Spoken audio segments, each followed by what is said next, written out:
Hello everyone. Welcome to a new chess video, or maybe I should say an awesome chess video, because today I'm bringing you one of your favorite types of videos.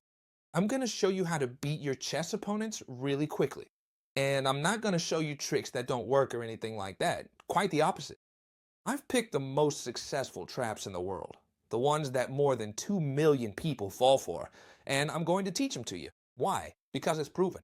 With more than 2 million people, it's clear these traps work. For example, in this first trap I'm going to show you with the black pieces, you'll win in just 3 moves. You're going to be amazed. Or 4 moves, because after that, everything just falls into place.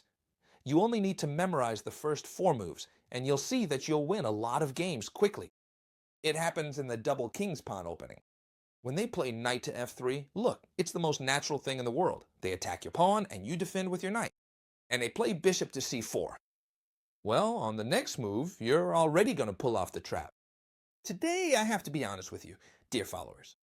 I really didn't feel like recording the video. It's a rainy day. Not every day do I feel like recording a video, but I can approach the day in 2 different ways. I can just lie on the couch, not feel like doing anything. Or I can get up and record the video, especially for my followers who really deserve. And here we are. This is just a thought. Sorry for the reflection. You can take this thought home with you too and apply it to your daily life.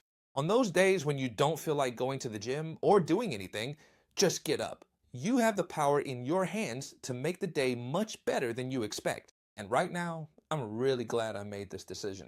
So if you're watching this video, please give me a like. I deserve it. I've really put in the work for all of you. Sorry for the long speech. Now let's get to the trick. Look, this move right here seems like a really bad one. Why? Because we're giving away this pawn here. Check this out. We're giving away this pawn here, and it looks like everything is a mess. They're attacking this spot with 2 pieces.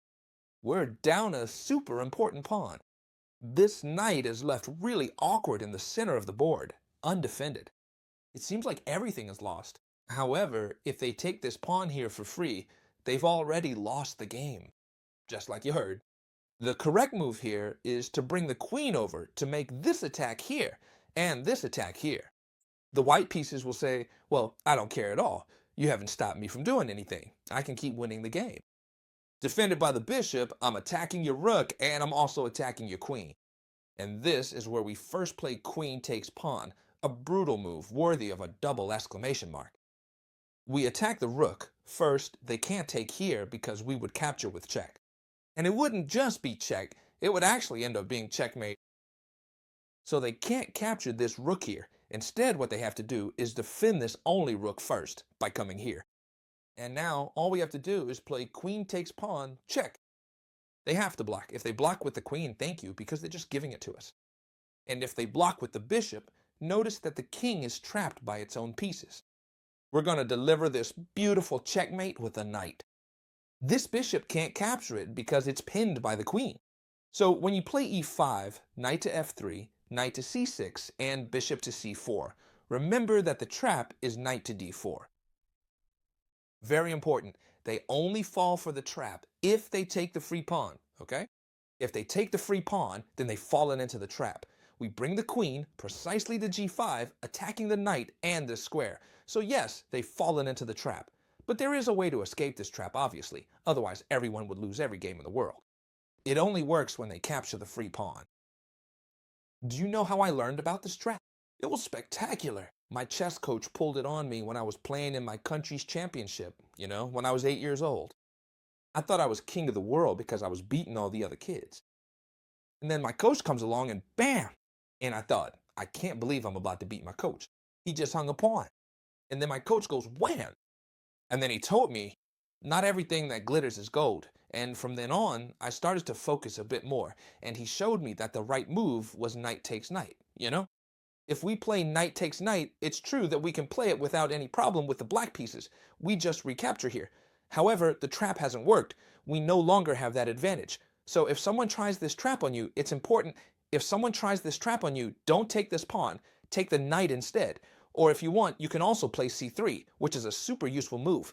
But above all, remember that you can't take this pawn. And if they take this pawn from you, you come here, and simply when they capture with a knight, we come here. But what happens if they capture with a bishop? Chess teacher. Ah, here they're giving me a check to the king. I only have two moves available. Either move it here or move it here, because this bishop can't be captured in any way. Well, it's very simple. If they capture with the bishop, you're still winning. So don't worry. I'll show you right now how to win if they capture with the bishop. In conclusion, if they capture this pawn with the knight, which looks like it's free, they're already lost. They're already lost. With the knight, we've seen it. With the bishop, we move the king here. Very simple. Notice that, yes, we've lost castling. Yes, we've moved the king. Yes, we're down 2 pawns, but don't worry because now it's white's move and we have several threats. Threats, this pawn here can't be defended because they'd lose the knight, so they also have to defend the knight. How can they defend a knight? Well, there aren't many ways, honestly. Imagine they move the knight here. It seems like a normal move, right?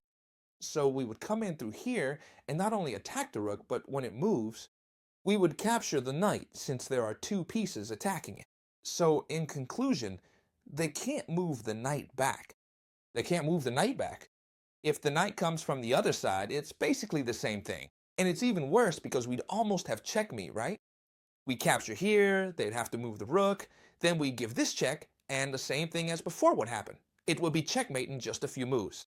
Therefore, we come to the conclusion that after moving the king away, there's no move that saves them. It seems like the only move that might save them is to castle, right? You need to know this in case your opponent castles. If they castle, then what shall we do? Take this knight, right? We'd be up a knight, and now we should just continue the game. They'd probably chase our knight away, so we'd have to retreat it. I recommend you move it right here to see if they trade this bishop, and you should play out the game from there. It's a more balanced game because your king is a little bit exposed. That's true, and you're also down 2 pawns, but you have an extra knight. So that's enough material to win the game, and that would be the worst case scenario for you. If they bring out the bishop and then castle, that would be the worst case scenario for you, but you'd still have an extra knight. There's also a trap that millions of people fall into, millions, with the queen's pawn. So what do you think? Look, I've explained the trap with the king's pawn if they play king's pawn against you. You hit them with the most successful trap of all. If they play queen's pawn, then you can play this one here. A very interesting trap. We play double king's pawn, okay. They play the queen's gambit against you. This trap is maybe a little more advanced. Why? Simply because people who are around 500 ELO don't usually play the queen's gambit. It's played by people at a more advanced low. However, the success rate is exactly the same. If they play the queen's gambit against you, don't worry. We play d6. Take a look. The orthodox defense. We play e6 and defend this pawn. So if they exchange, we simply capture here. If they don't capture this pawn and don't make this exchange, don't worry. The trap still works. Imagine, for example, that they bring the knight over here and develop. This is a typical development in the queen's gambit. If they haven't exchanged, we'd just be like this. You see? It's exactly the same, okay? We defend here and develop with knight to f6, and now they pin this knight here. A very familiar situation. Remember, it doesn't matter whether they exchange the pawn or not. We'd have these too, but it's the same thing, okay? And now, let's think about something. How many pieces are defending this pawn? By 2, by the knight, and by the queen. However, I'd say not by the knight, because this knight can't move or we lose the queen. So this pawn is only defended by the queen, and it's only attacked by the knight. For now, nothing happens, but I'm going to show you a really good move that sets the trap here, which is knight to d7. Look, knight from b to d7. What do we do with this? Technically, this pawn is attacked by one knight and defended by another. However, we said that this knight doesn't count because it's pinned. So notice that after the knight, after the move knight b to d7, we're giving away the pawn completely for free. And not only that, it looks like we're really under pressure. Well, this is exactly the trap. What are we going to do?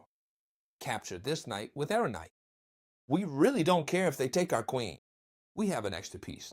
You might say, yeah, Chastiger, but now you have an extra piece. But it doesn't matter because they've taken your queen. Yeah, but after this brilliant move here, check.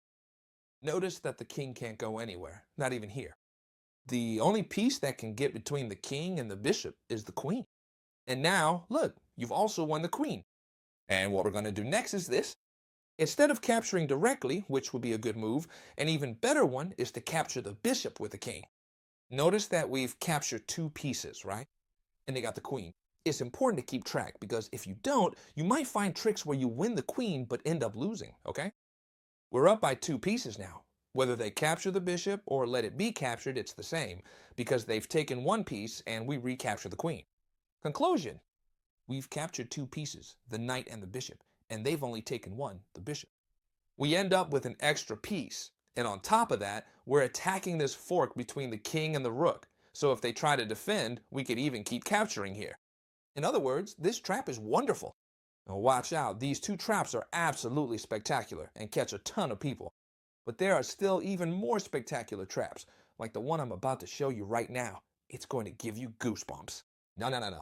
But seriously, if you like chess, you're going to be blown away by this trap, because I'm sure you don't know it.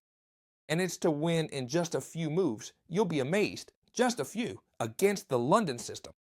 The dreaded London system. Oh no, Chestiker, what do I do if they play the London system against me? Don't worry. Check out this trap because it's fascinating. We play d4 or d5, and they play the London system against us. And pay attention to this move because it's spectacular.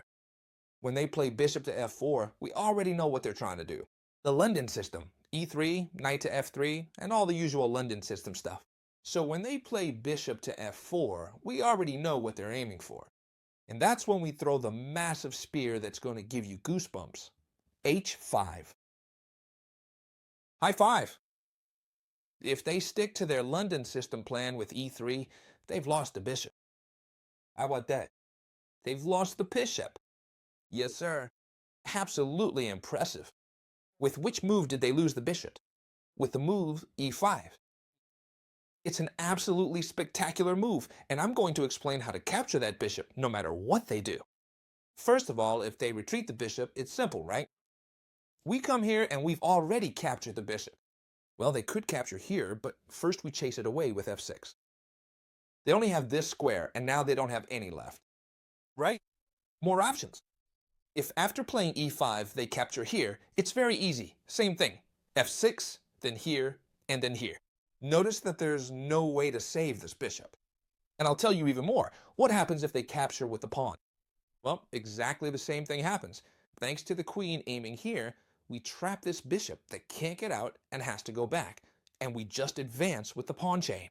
I'm sure you're amazed by this London system trap that even I didn't know about. You know what? Let's wrap up the video with the most amazing and beautiful trap I've ever shown you. Maybe ever on this channel. And I'm not joking. And it happens in the Budapest gambit. Careful, this last trap, so many people fall for it. Do you know who I saw pull off this trap? Well, I saw it done by, I'm sure you all know Anna Kramling. Her father did it to her. Her father, who was a grandmaster, Grandmaster Juan Bellon. He pulled it off against Anna Kramling, and she was blown away. You know, Anna Kramling has over 2,000 elo, so she can fall for it, anyone can. In the Budapest gambit, sorry, I got tongue-tied there. In the Budapest gambit, as you know, we give up this pawn in the queen's gambit. And when they capture it, we place this knight here, okay? For example, from here, you could continue in many ways, but pay attention to the idea we have in mind. We want to set up the attack for. I don't know how to say it without sounding a bit crude, but we want to set up the attack so it's a total giveaway, right? We want to set up the attack so they can execute it perfectly. For example, after any move, we're going to play b6, and now you'll understand everything right away. Notice that we have this undefended knight and this undefended rook, both connected by the same diagonal. Notice that all of you, if I ask which move you can use to attack both at the same time, you'll tell me this one right here. And that's correct. With this move, you're attacking both at once, and there's no possible way to defend against it. If I try to defend the rook, I lose the knight. If I try to defend the knight from anywhere, for example from here, I lose the rook. And that's exactly what we want, that they think they've won the game. But the thing is, we have a spectacular move. You take both pieces? Well, on top of that, I'll give you another one. I'll give you the bishop too. And here's the thing, you take my bishop, and not only that, but when you take the bishop, you're still attacking both pieces. It might look like I'm going completely crazy here, but as I always tell you, this works. Now, what do we need to do? Well, we just need to develop our knight. This queen is getting tracked. She can only move here. You see it, right? So first, this is important. We give a check so they have to block. For example, with the bishop. It doesn't matter to us. The idea was to get this bishop out. And now, what do we want to do?